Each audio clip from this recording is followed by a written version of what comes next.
No one saw this coming. Not Elon Musk, not Wall Street, not the trillion-dollar electric vehicle industry, but somewhere deep inside Toyota's secretive R&D labs, it just happened. Something that wasn't supposed to leak, something that could wipe out the very foundation of EV dominance overnight. No press conference, no flashy reveal, just a quiet demonstration behind closed doors in Japan.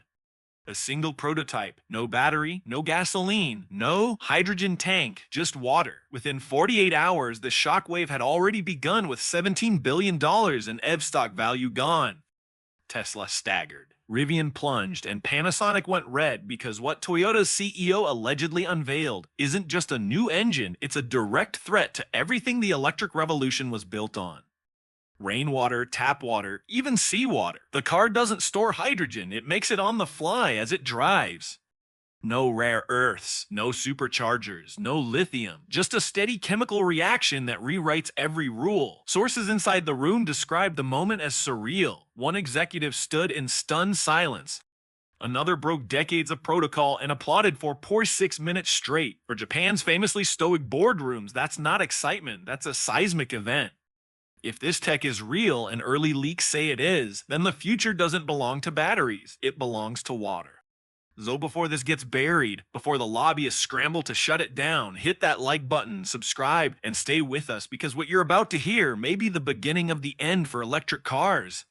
Forget everything you thought you knew about hydrogen. This isn't the Mirai 2.0. That car used fuel cells, a separate tank, and complex pressurization. It was clean, yes, but expensive and limited by infrastructure. This new engine isn't that. This is combustion. Toyota has figured out how to burn hydrogen directly inside an internal combustion engine using a modified chamber that can handle temperatures above 2000 degrees C. The result is a roaring, high-performance engine that produces only one byproduct, steam. But here's the truly radical part. The engine doesn't store hydrogen, it makes it. Using a proprietary nanocatalyst and a piezo electric separation system, the vehicle extracts hydrogen atoms from water molecules in real time. That's right, while driving, you pour in water, and the car splits the H2O on demand. Burns the hydrogen and exhausts nothing but mist. How much water does it use? Around 5 liters per 100 kilometers. No battery fires, no grid overload, no rare earth metals, just water. And yes, Toyota says that includes salt water. There's no need for ultra-pure lab fluid. You could theoretically refill from a rain barrel or a river. So why haven't we heard about this until now? Because this engine is not new. In fact, Toyota started building it 17 years ago under a top-secret program called Project H2X. The idea was sparked in 2008, right as the world's focus shifted to lithium. Ion batteries. Toyota was already a leader in hybrids with the Prius, but they saw something others missed, the coming limitations of battery tech. So they began working in silence on a combustion alternative, one that didn't rely on mining, charging, or cobalt supply chains. By 2012, Project H2X had working prototypes, but suddenly it vanished. No press release, no funeral, no leaks, just silence. Insiders claim it wasn't technical failure that killed it. It was pressure from oil companies, lithium lobbyists, and even their own hybrid partners. EV startups were gaining momentum, and a water engine would have threatened too many existing interests, so Toyota shelved it. The engineers were reassigned, many to the more politically palatable Mirai project. Hydrogen fuel cells were seen as safer, more manageable, easier to regulate, and easier to control. But the world changed. By 2024, headlines were filled with EV battery fires, power grids buckled under charging demand, and lithium mining scandals erupted across Africa and South America. Suddenly, Toyota's board saw something they hadn't seen in a decade, an opportunity. Project H2X was revived in early 2025, and this time they weren't starting from scratch. They dug up the prototypes. 3 vehicles locked away in a temperature-controlled vault in Aichi Prefecture. Updated with modern components, the new testbed hit the road within 5 months. What it delivered shocked even the engineers who built it. The vehicle accelerates from 0 to 60 in 4.3 seconds, faster than a Prius Prime, and on par with many of these. Its top speed is 180 kilometers per hour with no torque drop on uphill climbs. Range is a jaw, dropping 760 kilometers on a single 50-liter water fill. The refueling process requires no $2 million hydrogen station and no electric charger, just a garden hose. You connect it to the onboard port, flip a switch, and in less than 3 minutes, the tank is full. Unlike Evis, you don't need to wait hours for a recharge. There's no range anxiety and no battery degradation over time. Even more shocking, maintenance is simpler than on a gasoline engine. Toyota's engineers claim wear and tear rates are 42% lower than comparable combustion engines. Why? Because water vapor is the only exhaust. There's no carbon buildup, no soot, and significantly less heat stress on internal components. What started as a buried science project from the 2000s may now be the biggest existential threat the EV industry has ever faced. What happens next could send shockwaves through every car maker, every miner, and every battery startup on Earth, because the moment this hits mass production, everything changes. As of this moment, Toyota has already begun internal testing on multiple production-ready variants. No one was ready for the tremor Toyota sent through the electric vehicle world, not even Tesla. If what's in this engine is real, then the entire EMPA supply chain, the lifeline of an industry worth over $1 trillion, just got hit by a silent, invisible tsunami. Inside Tesla's Giga Nevada, panic quietly set in. Battery modules once seen as the core of sustainable transportation were suddenly obsolete. Lithium no longer needed, cobalt and nickel irrelevant. That $4 billion Panasonic battery plant in Kansas became a ticking time bomb of stranded capital. Executives from Lucid, Rivian, and even legacy titans like GM were reportedly summoned into closed-door meetings less than 24 hours after the prototype leak. The whispers were the same in every boardroom. If this water engine is real, we're done. It wasn't just the materials, it was the infrastructure. Thousands of charging stations across the US, the entire supercharger network rendered unnecessary. Recycling startups that bet their futures on dead lithium cells were already slashing staff. They saw the writing on the wall. You don't recycle what you don't use. Just as the industry began to comprehend the technological quake, the numbers started trickling in. This wasn't some sci-fi prototype requiring rare earth elements and platinum-lined fuel cells. The total engine cost is $1,320, less than one-third the cost of a standard EV drivetrain. No onboard battery banks, no high-voltage inverters. Just a small water tank, a hydrogen separator, a piezoelectric converter, and a supercapacitor the size of a lunchbox. The operating cost is a staggering 0.8 cents per mile. That's not a typo. Compare that to the 3.2 cents per mile for most EVs. It's already far cheaper than gas, and the economics just went nuclear.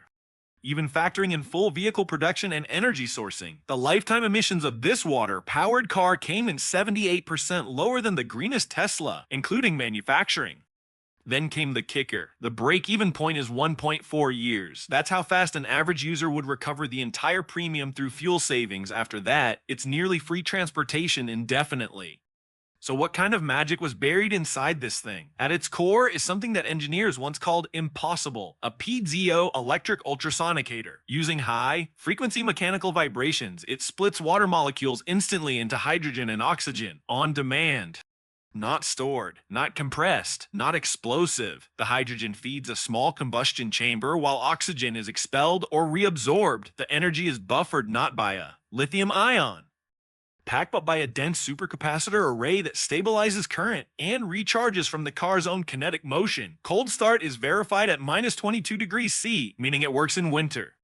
Emissions Lab verified trace oxygen in water droplets. That's it. No NOx, no COTWO, no smog. The tailpipe steam on a cold morning is the only clue that anything is even running. Perhaps most critically, there's no hydrogen tank, no compression, and no fire risk. The engine generates what it needs as it drives, like a portable power plant that runs on water and air. So why isn't the world cheering?